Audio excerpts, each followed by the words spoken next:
So you want to buy before you sell or rent your house. Here are the financing options that you must know.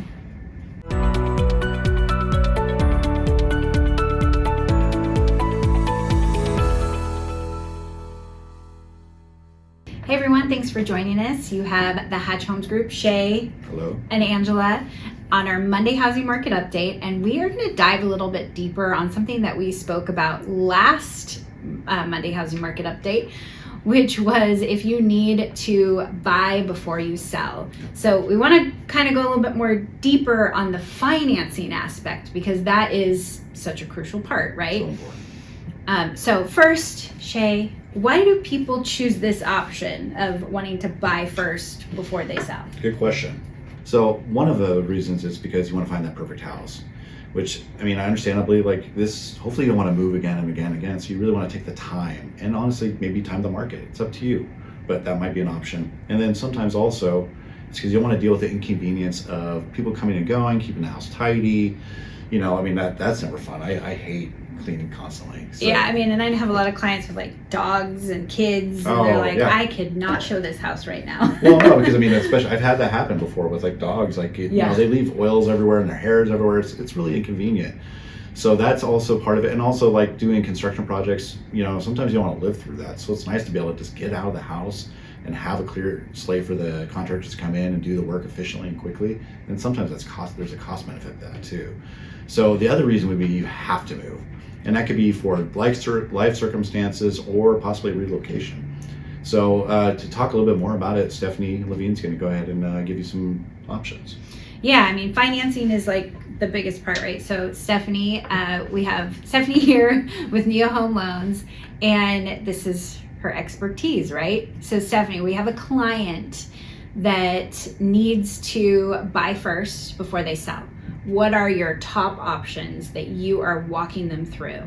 Hi, thanks for having me, Shay and Angela. It's so fun to be here with you today. It's so true that there are a lot of people who like to buy before they sell, and there's many reasons why they do it.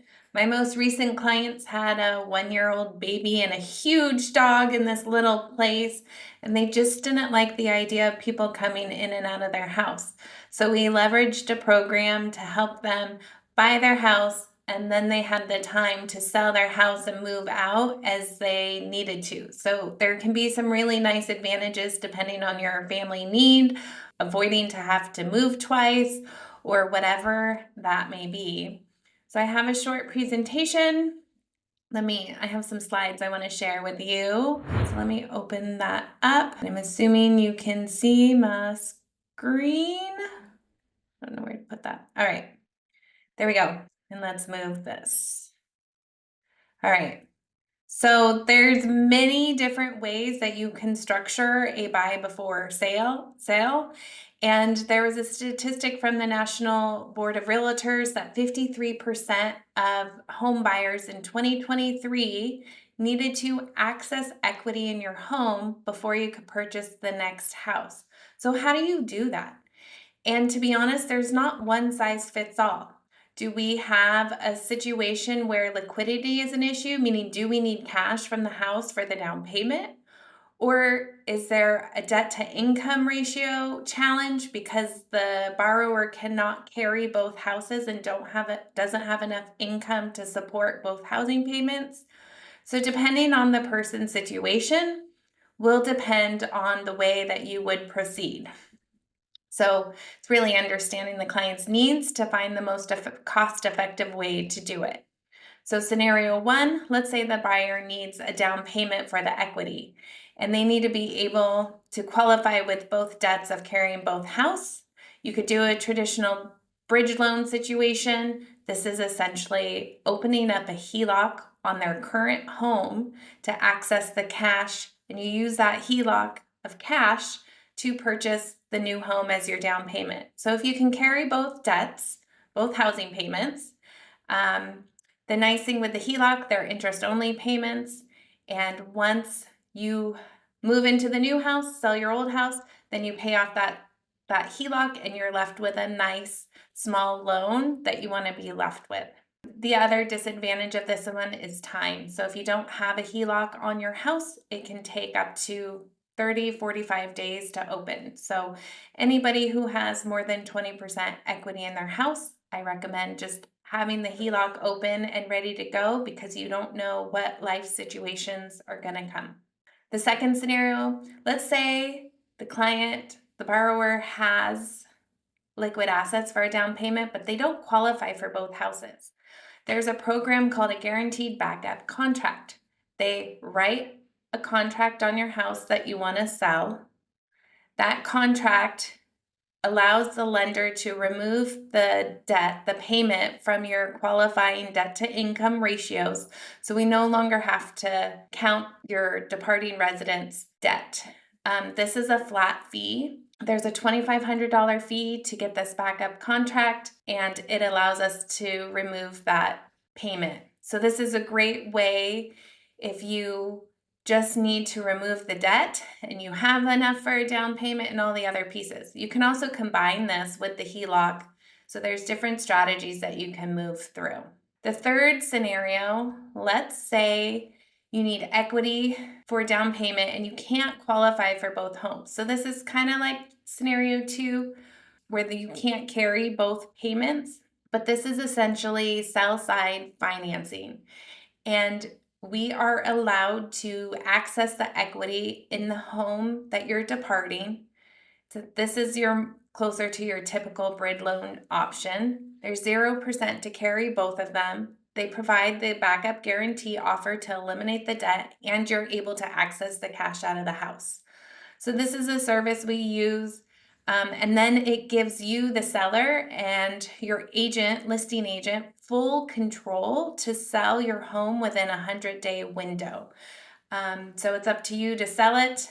And this has a flat fee of 2.4% flat fee on the sales price of the departing residence. So this is another scenario that allows you to get full price for the sale of your home, move into the new home, access the cash.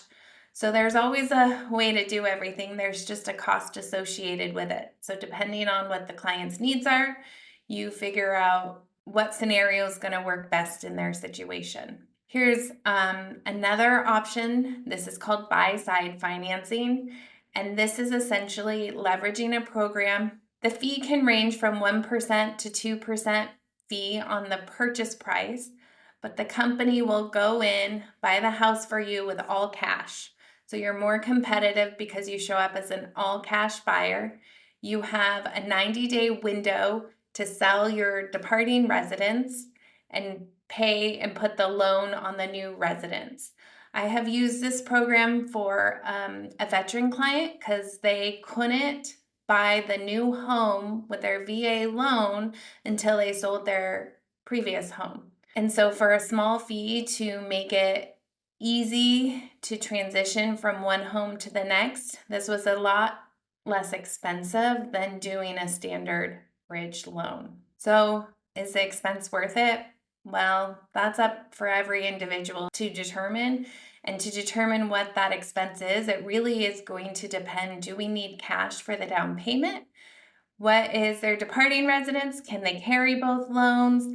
And it will make it very stress-free to be able to do this. That's what I have for you today. Yeah, reach out if you have any more questions. So Stephanie, I guess my question for you is, what happens if they want to keep it as a rental? What are some of the financial requirements that are needed, and then how much of their income will actually qualify towards their pre-approval? Can you fill us in a little bit more on that? Yeah, great question. What if they want to keep their departing residence as a rental property? Then some of these strategies may differ.